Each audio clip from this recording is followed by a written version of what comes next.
Nessa aula de hoje, nós vamos abordar o tema impactos ambientais, né? Nós, seres humanos, nós temos uma grande capacidade de causar transformações no nosso ambiente, né? Transformações positivas, mas principalmente transformações negativas, tá? E a gente vai focar hoje nessas transformações negativas. Aí eu só quero abrir uma observação que é o seguinte: quando se fala em impacto ambiental, esse impacto ele pode ser de dois tipos. Pode ser um impacto ambiental natural ou um impacto ambiental antrópico. O impacto ambiental natural é aquele impacto causado por fenômenos da natureza. Então, por exemplo, está tendo aí uma tempestade de raios, esse raio cai no meio de uma floresta e causa uma grande queimada. Isso é um impacto ambiental natural. O impacto ambiental antrópico já são aqueles causados pelos seres humanos, tá? E o ser humano realmente ele tem uma capacidade de cagar tudo que, né, a gente chega a ficar assustado. Nessas duas imagens a gente pode observar a degradação de um curso d'água, né?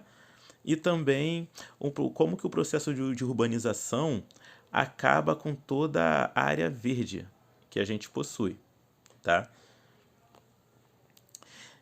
Esse mapa eu acho ele muito interessante, porque aqui tem uma diferença de 25 anos, tá? Da imagem de baixo para a imagem para cima, para a imagem de cima. Se você olha a imagem de baixo, você vê que a gente ainda tinha muita área verde, né, nesse local.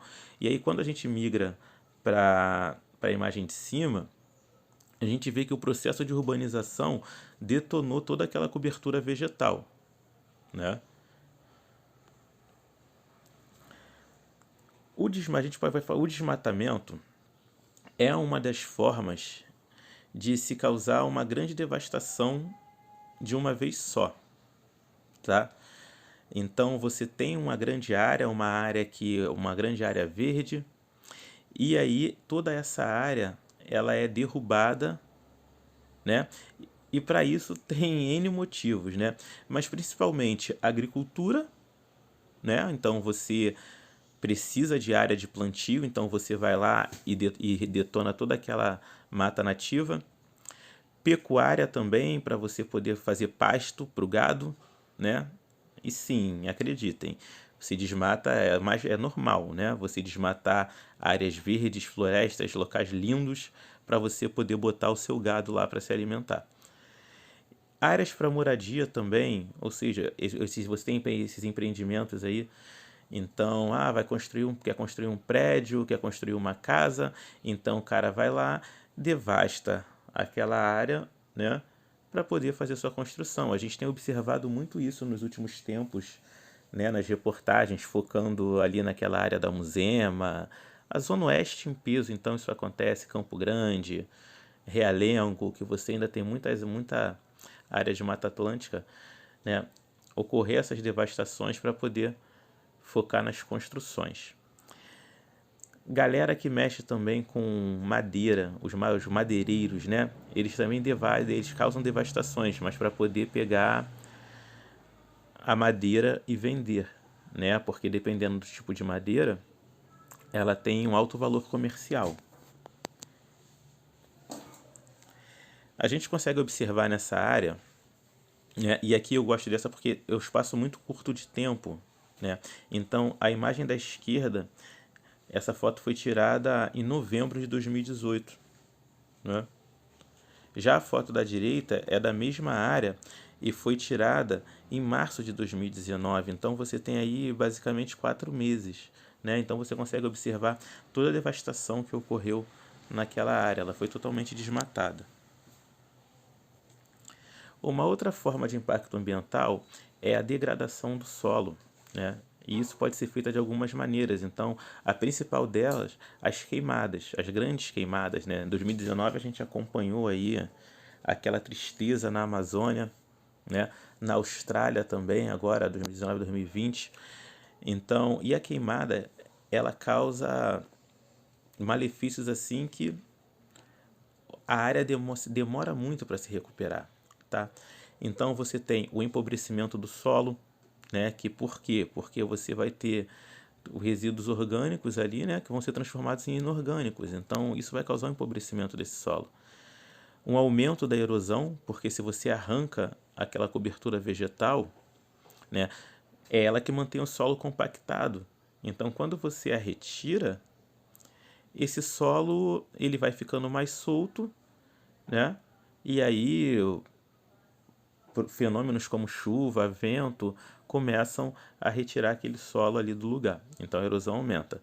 E a morte de animais, né? Não só de animais, mas também de vegetais. Você detona a biodiversidade daquele local. Uma outra forma de degradação do solo é o processo de desertificação, né? E aí o que seria isso? Você tem, normalmente, imagina que você tem uma vegetação bonita lá, mata nativa, né? E aí essa vegetação ela é arrancada. Ela é arrancada. Quando ela é arrancada, né, ela perde aquela proteção que ela tinha. Então o solo ele começa a ser removido, né, pela erosão.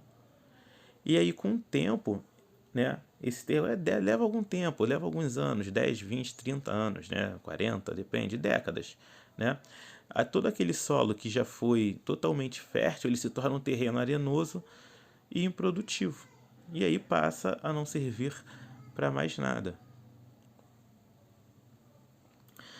Um outro tipo de impacto ambiental muito debatido e que a gente vai falar com mais especificamente ao longo do nosso curso é os impactos causados pela poluição, né? Então você tem poluição atmosférica, poluição da água, poluição do solo e que trazem inúmeros prejuízos, tá? Um debate aí bem ativo na sociedade, né, está relacionado à questão do aquecimento global, tá? Por quê? Você tem muitos cientistas, né? Você tem a ciência comprovando aí que o aquecimento global existe, né? Está ocorrendo e é um processo que está sendo acelerado pelas ações do homem, né? E isso se dá principalmente pelo aumento na concentração dos gases do efeito estufa. E aí é bom a gente abrir uma observação quando a gente fala de efeito estufa. Por quê? É normal a gente sempre associar efeito estufa com uma coisa negativa, né? Com uma coisa negativa. Sendo que o efeito estufa, ele é um processo natural, tá? E é graças a esse efeito estufa que a Terra ela se mantém com uma temperatura habitável, tá? Se não houvesse o efeito estufa, a temperatura média na superfície da Terra seria de menos 18 graus Celsius, né? 18 graus abaixo de zero. Hoje, a temperatura média da superfície da Terra é de 15 graus. Né? Ah, mas o que seria esse efeito estufa? Você basicamente tem uma concentração de gases, né? E esses gases retêm o calor, tá? Ele vai reter o calor e isso vai deixar a Terra com uma temperatura mais amena. E aí, então por que a gente fala tanto que o efeito estufa vai causar problema? O que acontece? As nossas atividades, as atividades humanas, elas estão aumentando a quantidade de gases do efeito estufa, estão aumentando a concentração desses gases.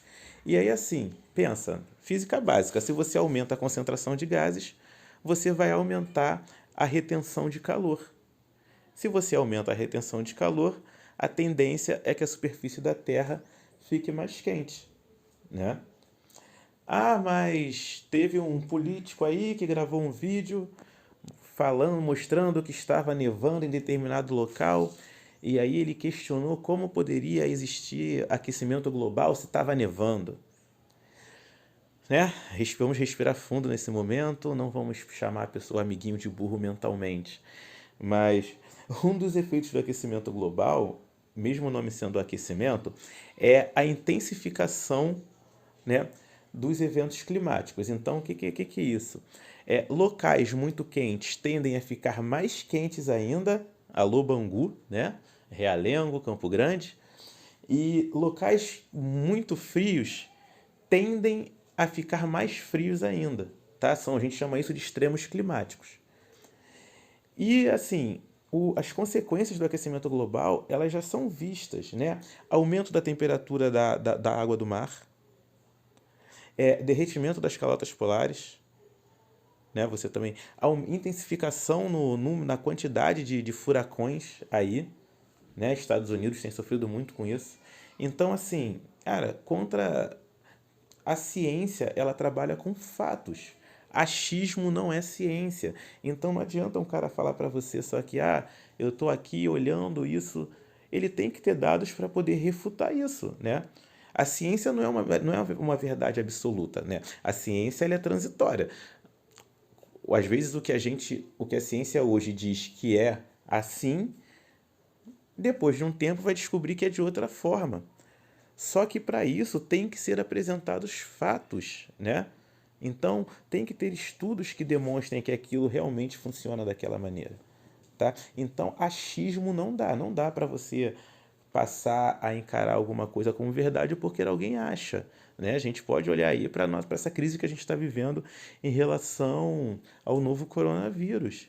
Você tem dados de infectologistas, dados de cientistas sendo gerados pelos cientistas do mundo todo, e alguém vem e fala o contrário, né? Por puro achismo. Então, assim, em quem você vai acreditar, né? Fica aí o questionamento.